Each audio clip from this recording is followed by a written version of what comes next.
নমস্কার প্রিয় বন্ধুরা, আজকে আবার চলে এলাম। আশা করি ভালো আছেন সবাই। আজকে আমরা বিজ্ঞান ভৈরব তন্ত্রের নবম প্রয়োগ নিয়ে আলোচনা করব। আগেই বলেছি যে প্রথম নটি প্রয়োগই মহাদেব আমাদের জন্য যেটা দিয়েছেন সেগুলো শ্বাস ভিত্তিক। তো এই নবম টেকনিকটি ডিরেক্টলি শ্বাসের উল্লেখ নেই, কিন্তু এটার মধ্যে এমন কিছু দেখা যাবে যেখানে শ্বাসের ভূমিকা থাকবে।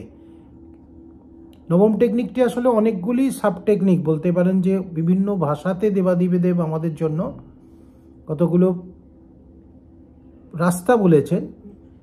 সবকটা রাস্তাই কিন্তু এরকমও আছে যে উদাহরণগুলো যারা এই রাস্তা ব্যবহার করে পৌঁছেছেন সেই মানুষগুলোর কথাও কিছুটা হলেও আমরা জানি। তো এটা একটা এই পার্টিকুলার টেকনিকটা আমি মনে করি এটা একটা পাওয়ার হাউস। এইটা যে কেউ ফলো করতে পারেন, যে কেউ এটা প্রয়োগ করতে পারেন, এবং এটা অসাধারণ। আমি আমার নিজের পার্সোনাল এক্সপিরিয়েন্স থেকে বলছি যে ভীষণ রকমের কার্যকরী। তো প্রথমে শুনে নেব টেকনিকটা মহাদেবের ভাষাতে। উনি মাতা পার্বতীকে বলছেন যে, হে প্রিয়ে, মৃতের মতো শুয়ে থাকো, অর্থাৎ অ্যাজ ইফ যেন তুমি মারা গেছো। এটাই একটা বিরাট বড় টেকনিক, জানেন তো। প্রচুর জায়গাতে আপনি যদি যান, যে ধ্যান শিখতে যান, তো এইটা একটা ভীষণ রকমের ব্যবহৃত টেকনিক, যে আপনাকে মনে করা হবে যে ধীরে ধীরে আপনার প্রাণ বেরিয়ে যাচ্ছে। আপনি মনে মনে ভাবুন, এবং আপনার শরীর আস্তে আস্তে শক্ত হয়ে যাচ্ছে এবং এক জায়গায় স্থির পড়ে রয়েছে। সেইটাকে ভালো করে অনুধাবন করতে বলা থাকে। তো এইটা প্রথম অংশ, যেটা এই টেকনিকের মধ্যে 3টে স্টেটমেন্ট আছে, সাব স্টেটমেন্ট রয়েছে। প্রথমটা হচ্ছে যে, মনে করো তোমার মৃতদেহটা শুয়ে রয়েছে এবং সেটাকে তুমি দেখছো। তো এটা কীরকম ব্যাপার? আপনাকে মনে করতে হবে ধীরে ধীরে যে আপনি যেন আপনার মৃত্যু হয়ে গেছে এবং আপনার দেহ পড়ে রয়েছে, সেটা একটা সব, আপনি তার থেকে পৃথক। আপনি সেই দেহটাকে পর্যবেক্ষণ করছেন, আপনার দেহ স্থির হয়ে গেছে। দেখুন, দেহ স্থির হয়ে গেছে ভাবা এক জিনিস, আর আপনি মনে মনে যদি ভাবেন যে একটু নড়ে গেল, কিছু যা গেল এলো না, তা নয়। দেহ আপনি মৃত ভাবছেন কিন্তু সেই দেহের নড়ার কোনো ক্ষমতা নেই। আপনাকে এক জায়গায় স্টিল হয়ে যেতে হবে। এই পদ্ধতিটি করে আপনি রমন মহর্ষির নাম আপনারা নিশ্চয়ই জানেন। তো ভগবান রমন মহর্ষির জীবনে একটা ঘটনা ঘটেছিল, যে ওনার হঠাৎ করে কোনো একটা সময়তে উনি এরকম একটা পরিস্থিতি হয়েছিল, হঠাৎ ওনার মনে হয়েছিল যে উনি যেন প্যারালাইজড হয়ে গেছেন, নড়তে পারছেন না, ওনার শরীরটা স্থির হয়ে গেছিল এবং উনি ভাবছিলেন যে আমার মৃত্যু আসন্ন প্রায়, ধীরে ধীরে আমি মৃত্যুর মধ্যে তলিয়ে যাচ্ছি। তো প্রথমে নিশ্চয়ই উনি চেষ্টা করেছিলেন যে কিছু করা, কিন্তু তিনি কিছুতেই শরীর নড়াতে পারছেন না। ধীরে ধীরে ধীরে ধীরে দেখা গেল তার যেন মৃত্যু হয়ে গেল, কিন্তু উনি আবার সেটা দেখতে পাচ্ছেন। অর্থাৎ উনি মৃত্যু হয়নি, মৃত্যু হলে উনি দেখছেন কেমন করে। তো এরকম এই যে প্রয়োগটা বলছি, এই প্রয়োগটা ওনার ক্ষেত্রে স্বতঃস্ফূর্তভাবে ঘটেছিল। এখন স্বতঃস্ফূর্তভাবে ঘটার মানে হচ্ছে হয়তো পাস্ট লাইফে উনি এই পদ্ধতির উপর প্রচুর কাজ করেছিলেন, সামান্য কিছু বাকি ছিল, সেই জন্যই স্বতঃস্ফূর্তভাবে ঘটল। এই কথাটা কেন বলছি, যে আপনারা প্রত্যেকটা প্রয়োগ একটু একটু করে করে করে 3 দিন করে ট্রাই করে দেখতে দেখতে কোনোটা দেখবেন লেগে যাবে। হয়তো আপনি পাস্ট লাইফে সেইটার উপরে প্রচুর কাজ করে আছেন, এবারে সঙ্গে সঙ্গে আপনার শরীর সেটাকে নিয়ে নেবে। তো এই ব্যাপারটা এরকম। উনি বলছেন যে তারপরে দেখা গেল যে উনি ওই রকমভাবে পড়ে রইলেন এবং ওনার দেহটাও পড়ে আছে, সেটাকে উনি দেখছেন বাইরে থেকে। তারপরে ধীরে ধীরে ধীরে ধীরে ধীরে ধীরে তার দেহটা আবার স্বাভাবিক অবস্থায় ফিরে এলো, কিন্তু সেই যে মানুষটা দেখছিল দেহটাকে, সেই মানুষটার ফিরে এলো না। একজন নতুন সেই জায়গায় রমন মহর্ষি হয়ে ফিরলেন। উনি জানলেন যে নিজের স্বরূপ কি। তো এইটা একটা আমরা উদাহরণ সহযোগে দেখলাম। সেই জন্য ওনার একটাই ধ্যান পদ্ধতি ছিল, উনি প্রত্যেককে বলতেন যে তুমি মনে মনে ভাবো যে তুমি কে, হু অ্যাম আই, বারবার করে নিজেকে প্রশ্ন করো। এবং তুমি প্রশ্ন করলে তোমার মন প্রচুর উত্তর দেবে যে আমি অমুক, আমি অমুকের ছেলে, অমুকের মেয়ে, আমি অমুক জায়গায় চাকরি করি, আমার এই। তো এই উত্তরগুলোকে তুমি অ্যাকসেপ্ট করবে না, কারণ এগুলো সব দেওয়া, বাইরের সোসাইটি তোমাকে এগুলো দিয়েছে। এই ভাব করতে করতে, প্রশ্ন করতে করতে, প্রশ্ন করতে করতে, প্রশ্ন করতে করতে তুমি এক সময় পৌঁছে যাবে নিজের প্রকৃত কেন্দ্রে, এবং সেইখানে তুমি জানতে পারবে যে তোমার স্বরূপ কি। এটা কোনো উত্তর হিসেবে আসবে না, যে কেউ আপনাকে বলবে না এই এত কিছু তো হলো না, এটাই হচ্ছে তোমার স্বরূপ, এরকম কোনো উত্তর আসবে না। কিন্তু আপনি এমন একটা জায়গায় পৌঁছবেন, সেখানে গেলে আর আপনার প্রশ্নই থাকবে না। এটা হচ্ছে প্রথম অংশ, যে মৃত্যুর মতো মৃতের ন্যায় শুয়ে থাকুন এবং নিজেকে নিজে দেখুন। দ্বিতীয় অংশটা বলছে যে আপনার ভেতরে যখন খুব রাগের উদয় হবে, শুধু রাগ বলে নয়, যে কোনো সময় আমাদের মনে কোনো স্ট্রং ইমোশন এলো, ধরুন প্রচণ্ড দুঃখ হলো, প্রচণ্ড রাগ হলো, বা কোনো কারণে খুব আনন্দ হলো, এই প্রত্যেকটা অনুভূতি এক একটা দ্বার। এই দ্বারগুলোকে যদি আমরা ঠিক ব্যবহার করতে পারি, সেক্ষেত্রে প্রত্যেকটা দিয়ে সেলফ ট্রান্সফরমেশন সম্ভব।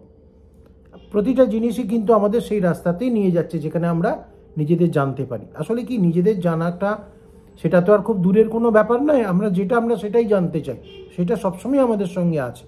তো এইখানে এই পার্টিকুলার জায়গাটাতে স্বয়ং মহাদেব উনি বলছেন যে খুব যখন তোমার মধ্যে রাগের উদয় হবে, সেটাকে তুমি সেই রাগের মধ্যে থাকো, দূরে যেও না। অর্থাৎ প্রচণ্ড রাগ হয়েছে শরীরের মধ্যে, ক্রোধ, তুমি ক্রোধে পরিণত হও। তুমি দূর থেকে ভেবো না যে আমার রাগ হয়েছে, রাগ হওয়া উচিত নয়, এটা ভালো, এটা খারাপ, আমাকে মুখ বলেছিলেন রাগ করবে না, রাগ করলে তোমার ক্ষতি হবে, তোমার অনেক হরমোন নিঃসৃত হবে যেগুলো তোমার শরীরের পক্ষে ক্ষতিকারক। এই সমস্ত কোনো রকম আপনি রেশনালাইজেশনে যাবেন না, অথবা এরকম যে আমার রাগ করার কারণ আছে, আমাকে তোমরা কেন রাগিয়ে দাও, এই যে কথাগুলো, এই জিনিসগুলো করা মানেই হচ্ছে আপনি তখন রাগটাকে অ্যাকসেপ্ট করছেন না। এই টেকনিক বলছে যে আপনার ভেতরে যখন রাগ আসবে, ভীষণ রাগ আসবে, সেটাকে আপনি দেখুন, তার সঙ্গে থাকুন। আস্তে আস্তে আস্তে আস্তে আপনি যখনই তার সঙ্গে তাকে অ্যাকসেপ্ট করে নিয়ে দেখতে শুরু করবেন, দেখবেন সেটা সুন্দরভাবে আপনার ভেতরে আস্তে আস্তে আস্তে আস্তে জিনিসটা চলে যাবে। এটা রাগের জন্য যেমন প্রযোজ্য, দুঃখের জন্য প্রযোজ্য, যে কোনো স্ট্রং ইমোশনের জন্য প্রযোজ্য। সেটা ফুটে উঠবে আস্তে আস্তে আস্তে আস্তে, যেন নদীর নিচে থেকে যেরকমভাবে একটা যেন ঢেউয়ের মতো ঢেউ ওপরে উঠে আসে, আবার দেখবেন সেই ঢেউটা আস্তে আস্তে আস্তে আস্তে চলে গেল, কিন্তু আপনি দেখবেন পরিবর্তিত হয়ে যাবেন। আপনার কাছে উপরে তখন আর ক্রোধ বলুন বা অন্য জিনিস বলুন, অন্য যে কোনো স্ট্রং ইমোশনের কোনোরূপ কন্ট্রোল থাকবে না। এই পদ্ধতিটা জিদ্দু কৃষ্ণমূর্তি বলে একজন থাকেন। কৃষ্ণমূর্তি একজন এনলাইটেন্ড মানুষ। আমি আগে বলেছিলাম যে ওই থিওজফিক্যাল সোসাইটি যেটা, সেই থিওজফিক্যাল সোসাইটিতে অ্যানি বেসান্ত এবং লিডবিটার, এনারা কিন্তু ওই যে গৌতম বুদ্ধ বলে গেছিলেন যে আমার মৃত্যুর 2500 বছর পরে, রাইট, 2500 ইয়ার পরে আমি মৈত্রেয় রূপে ফিরে আসব। তো ওইটা ওনারা ভেবেছিলেন যে মৈত্রেয় রূপে ফিরে এসে জগৎকে আবার আমার শান্তির বাণী শোনাবো। তো সেইটা ওনারা খুঁজে খুঁজে খুঁজে এরকম দুজনকে জোগাড় করেছিলেন, যে যাদের দেখে মনে হয়েছিল তাদের মধ্যে সমস্ত সদ্গুণ সম্পন্ন, এবং তাদের চেয়েছিলেন যে ট্রেনিং দিয়ে দিয়ে তৈরি করে সমস্ত শাস্ত্র শিখিয়ে তাদের একটা রয়্যাল স্টার অফ ইস্ট বলে একটা অর্গানাইজেশন ফর্ম করা হয়েছিল, এটার নেতৃত্ব দেওয়া হবে। তো কৃষ্ণমূর্তি এবং কৃষ্ণমূর্তির ভাই, এদের দুজনকে নেওয়া হয়েছিল, কিন্তু ভাই মারা যান। হয়তো ওদের ওই ট্রেনিংয়ের অত্যাচারে ভোরবেলা প্রত্যেক দিন ব্রহ্ম মুহূর্তে উঠে একদম ঠান্ডা জলে স্নান করানো, ইত্যাদি, তারপরে তাকে দিয়ে বেদ পড়ানো, সমস্ত রকম কিছু করানো হয়েছিল। তো কৃষ্ণমূর্তি সার্ভাইভ করেন এবং কৃষ্ণমূর্তি তার বোধিজ্ঞান লাভ করেন। কিন্তু কৃষ্ণমূর্তির দেখুন যেটা করা উচিত একটা বুদ্ধের, সেটাই উনি করেছেন। উনি প্রথম দিনেই যে রয়্যাল স্টার অফ ইস্টে দাঁড়িয়ে, যেদিন প্রথম ওনাকে বলতে বলা যে তুমি অ্যাড্রেস করো সবাইকে সভা করে, তো উনি প্রথম দিনেই বললেন যে যেসব কিছু ব্যাপার নয়, আমি মৈত্র কেউ নয়, আপনারা প্রত্যেকে নিজের মধ্যে আলো খুঁজুন, নিজের রাস্তায় চলুন, কেউ কাউকে দিতে পারে না, মুক্ত করে দিতে পারে না। আপনারা নিজেরা প্রত্যেকে মুক্তই আছেন, আপনারা সেটা বোঝার চেষ্টা করুন, আর আমি আজকে এই রয়্যাল স্টার অফ ইস্ট এই সোসাইটিটাকে ডিজলভ করে দিলাম। প্রথম দিনেই তিনি শেষ করে দিলেন, সেই জন্য আরও বেশি সম্মানের উপর। তার যে পদ্ধতি ছিল, এটা এই একটা বিরাট অংশ এটার উপরে, যে যখন তোমার মধ্যে কোনো স্ট্রং ইমোশন আসবে, ক্রোধ আসতে পারে, কাম আসতে পারে, তোমার মধ্যে ঘৃণা আসতে পারে, তোমার মধ্যে ঈর্ষা আসতে পারে, তোমার মধ্যে মানে দুঃখ আসতে পারে, ভয় আসতে পারে, যেগুলো খুব স্ট্রং, মানুষকে নাড়িয়ে দেয়, সেইখানটায় তুমি সেখানটাকে কোনো জাজমেন্ট না করে সেইটার সঙ্গে থাকো। দেখো তোমার ভেতরে আস্তে আস্তে আস্তে আস্তে আস্তে আস্তে উদয় হলো, তারা বাড়লো, আস্তে আস্তে আস্তে আস্তে আস্তে আস্তে আবার হিরোহিত হয়ে গেল। এর মধ্যে তুমি ট্রান্সফর্ম হবে। এইটা হচ্ছে সেই টেকনিকের দ্বিতীয় স্টেটমেন্ট। দেখুন মহাদেব যে যে টেকনিকগুলো দিয়েছেন সেগুলো দিয়ে কত নামকরা মানে সন্ত এবং মনীষী তারা কীরকমভাবে পৌঁছেছেন, তারা হয়তো নিজেরা এমনিভাবেই পৌঁছেছেন, কিন্তু সেইখানে ফাইনালি দেখা যাচ্ছে যে এই টেকনিকগুলোই কিন্তু তাদের মধ্যে স্বতঃস্ফূর্তভাবে ব্যবহৃত হয়েছে। স্টেটমেন্টের তৃতীয় অংশটা বলছে যে চোখের পলক না ফেলে সোজা তাকিয়ে থাকুন। জানেন হয়তো ত্রটক বলে একটা ধ্যান পদ্ধতি আছে। ত্রটক মানে হচ্ছে আপনাকে চোখের পাতা না ফেলে সোজা তাকিয়ে থাকতে হবে দেয়ালের দিকে, চোখের পাতা পড়বে না, তাকিয়ে থাকবেন। তো খানিকক্ষণ থাকলেই বুঝতে পারবেন যে ব্যাপারটা সহজ নয়, চোখের জল আসবে, কারণ আমরা এটা অভ্যস্ত নয়, চোখের ওপরে চাপ লাগবে। কিন্তু এই সাধনাটা করলে কি হয়, চোখ যখন স্থির হয়ে যায় সামনের দিকে, তখন ধীরে ধীরে অ্যাটেনশনটা থার্ড আই সেন্টারের দিকে, শিবনেত্রের দিকে চলে যায়। এবং আগেই বলেছি শিবনেত্রটা হচ্ছে একটা ম্যাগনেটিক জায়গা, তো সেটা থাকার জন্য যখন শিবনেত্রটা ওই আকর্ষণটাকে বা অ্যাটেনশনটাকে নিয়ে নেয়, তখন চোখ এমনিতেই আর পলক পড়ে না। তো এই তাকিয়ে থাকলে বলছে যে শুধুমাত্র আপনি চোখের পলক না ফেলে সামনের দিকে তাকিয়ে থাকুন, থাকতে থাকতে একসময় জানতে পেরে যাবে। এটা বলছে দেবী, শুধু চোখের পলক না ফেলে সামনের দিকে তাকিয়ে থাকুন। এটা একটা টেকনিক। শুনলে মনে হবে যে এটা সামান্য টেকনিক, বাবা এতে করে কি করে মানে এরকম বুদ্ধত্বর মতো একটা ব্যাপার লাভ হবে। এটাই ব্যাপার, করলে লাভ হবে। এর প্রধান উদাহরণ হচ্ছে মেহের বাবা। মেহের বাবা বলে একজন ছিলেন। মেহের বাবা তার বাড়ি ঘরেতে অনেকক্ষণ ধরে শুয়ে থাকতেন এবং ওই মরার মতো, ঠিক যে প্রথম টেকনিকের অংশটা ছিল, উনি মরার মতো শুয়ে সিলিংয়ের দিকে তাকিয়ে থাকতেন, চোখের পাতা না ফেলে ঘন্টার পর ঘন্টা তাকিয়ে থাকতেন। তো এই মেহের বাবা মানে ঘন্টার পর ঘন্টা কেন বলছি, বছরের পর বছর, মানে আলটিমেটলি 3 বছর উনি কিন্তু এরকম কোনো না ফেলে, চোখের পাতা না ফেলে তাকিয়ে থাকতেন। সামান্য খাওয়া দাওয়া করতেন, করে ওই আকাশের দিকে তাকিয়ে থাকতেন, সিলিংয়ের দিকে, কোনো রকম না। আস্তে আস্তে কী হলো, তার মনের ভেতরের সমস্ত চিন্তা ভাবনা প্রথমে চলে গেল, তারপরে ভেতরের ইমোশনসগুলো আস্তে আস্তে চলে গেল, থাকতে থাকতে মন একদম ক্লিয়ার স্কাইয়ের মতো হয়ে গেল। সমস্ত বলতে গেলে বিভিন্ন রকমের মেঘ যে জমা হয়, কালো মেঘ, সাদা মেঘ, সব কিছু মন থেকে পরিষ্কার হয়ে গেল। কিন্তু এই 3 বছর তাকিয়ে থাকার ফলে কি হলো, এত ক্লিয়ার হয়ে গেল তার ভেতরটা, তো উনি আর কথাই ফর্ম করতে পারলেন না। উনি তারপর থেকে কিন্তু সারা জীবন সাইলেন্ট ছিলেন, মৌন ছিলেন। উনি কখনো কথাই বলেননি। আর মনকে যে কথা বলার জায়গায় আনবেন, ভেতরটা এতটাই শান্তিপূর্ণ হয়ে গেল যে উনি কিন্তু কথা না বলে যে যা বোঝানো সম্ভব সব কিছু হয়তো উনি করতে পারতেন। কিন্তু সেটা বোঝার জন্য সেরকম লোক থাকা দরকার যে সেই মানে সাইলেন্সকে যে বুঝতে পারে। তো কথা আছে, এই মেহের বাবাকে আমেরিকাতে নিয়ে যাওয়া হয়েছিল এবং আমেরিকাতে একজন তখন লোক ছিল, তিনি মানে বিভিন্ন মানুষের মনের মধ্যে কি ঘটছে সেটা চোখ বন্ধ করে খানিকক্ষণ বসে কাগজে লিখে দিতে পারতেন। তো বহুবার তাকে পরীক্ষা করে দেখা গেছিল এবং দেখা গেছিল প্রত্যেকবারেই সেই ভদ্রলোক কিন্তু একদম ঠিক করছেন, প্রেডিক্ট করছেন যে তার মনের চিন্তার ভেতরে কি আছে। সেই ভদ্রলোক প্রথম মেহের বাবার সামনে ওনাকে যখন বসিয়ে দেওয়া হলো, উনি তখন খানিকক্ষণ পরে ঘামতে শুরু করলেন। উনি অবাক হয়ে গেলেন যে কি বারবার চোখ চেয়ে দেখছেন। উনি বললেন যে কেমন মানুষকে বসিয়েছো, যে এর মধ্যে কিছু নেই, মানুষটা ফাঁকা, ওনার মাথাতে কোনো রকম চিন্তা নেই, কোনো তরঙ্গ নেই, কিচ্ছু নেই। আমি মাঝে মাঝে চোখ চেয়ে দেখছি উনি আছেন না চলে গেছেন এখান থেকে। বলতে গেলে ওটা তার একমাত্র ডিফিট, এবং এটাকে ডিফিট বলা ঠিক নয়, কেন মেহের বাবার ভেতরে সত্যিই কোনো রকম চিন্তা তরঙ্গ ছিল না। উনি কিন্তু কোনো ডিজায়ার নেই, কিচ্ছু নেই, মোক্ষ ডিজায়ার পর্যন্ত নেই, শুধু চৈতন্য স্বরূপ। তো এইটা একটা। তাহলে এটা একটা হলো কি, যে চোখের পলক না ফেলে সামনের দিকে তাকিয়ে থাকা।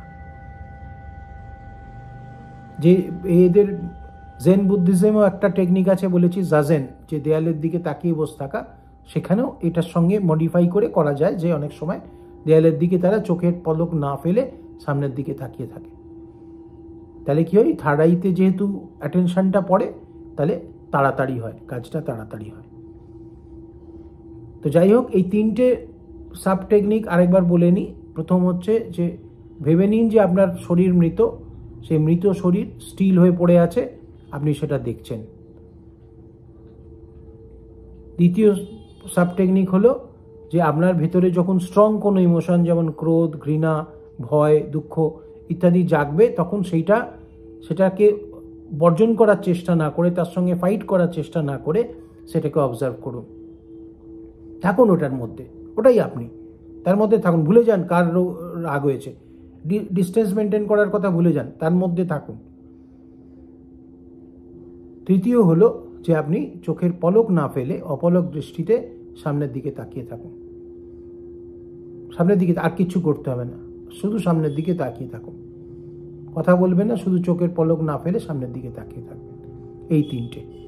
এছাড়াও আর একটা মহাদেব বলেছেন যে কোনো কিছু জিনিস যখন আপনি কোনো জুসি কিছু কেক খাচ্ছেন, ধরুন কোনো মধু বা কিছু খাচ্ছেন যখন, তখন সেই খাওয়ার অনুভূতিটার সঙ্গেও আপনি যদি থাকেন, মানে সেটার সঙ্গে সম্পূর্ণ একাত্ম হয়ে যান, তখন সেটাতেও এটা হওয়া সম্ভব। তাহলে এই তিনটে সাব টেকনিকের কথা জানলেন। তাই আমি প্রত্যেককে বলবো যে এইগুলো করেন যদি অত্যন্ত অথেন্টিকভাবে। কেন বলছি, কারণ দেখুন এখানে করলে কি হবে সেই জায়গাটা কিন্তু বলার মতো ভাষা নেই। বলতে পারি যে এরকম হবে সেরকম, কিন্তু মেহের বাবার এক্সপিরিয়েন্স, মেহের বাবার, জিদ্দু কৃষ্ণমূর্তি ওনার এক্সপিরিয়েন্স, ওনার রমন মহর্ষির এক্সপিরিয়েন্স, রমন মহর্ষির, আপনার আমার এক্সপিরিয়েন্স, আমাদের এক্সপিরিয়েন্স। স্পিরিচুয়াল দিকেতে গেলে অন্যদের থেকে যদি ধার নিয়ে কেউ এক্সপিরিয়েন্স ভাবে যে অমুকের ওইটা হয়েছে বলে আমারও ওইটাই হতে হবে, সে কোনোদিন প্রোগ্রেস করতে পারবে না, তার সেই জ্ঞানটা তার কাছে অন্তরায় হয়ে যাবে। সুতরাং আপনি নিজে টেকনিকটা করুন, আপনার যেটা হবে আপনার সেটা হবে। এবং যেদিন আপনি পৌঁছে যাবেন সেদিন আপনাকে কাউকে বলে দিতে হবে না আপনি পৌঁছে গেছেন। তখন জগৎ আপনাকে যদি বলেও যে না এই মানুষটার মধ্যে এক্সট্রাঅর্ডিনারি কিছু নেই, তাই হয়তো বলবে, কারণ জগতের কাছে এক্সট্রাঅর্ডিনারি মানে কি, আপনাকে তার মন গড়া কিছু কথা বলতে হবে, তাকে কিছু মানে পাইয়ে দেওয়ার ব্যবস্থা করে দিতে হবে, তাই তো। সুতরাং এই সমস্ত জিনিসের মধ্যে আপনি যাবেন না, আপনি করুন, আপনার ইচ্ছা হলে করুন, আপনি বুঝতে পারবেন কি হবে। ঠিক আছে, অনেকক্ষণ বললাম, ভালো থাকবেন। হর হর মহাদেব।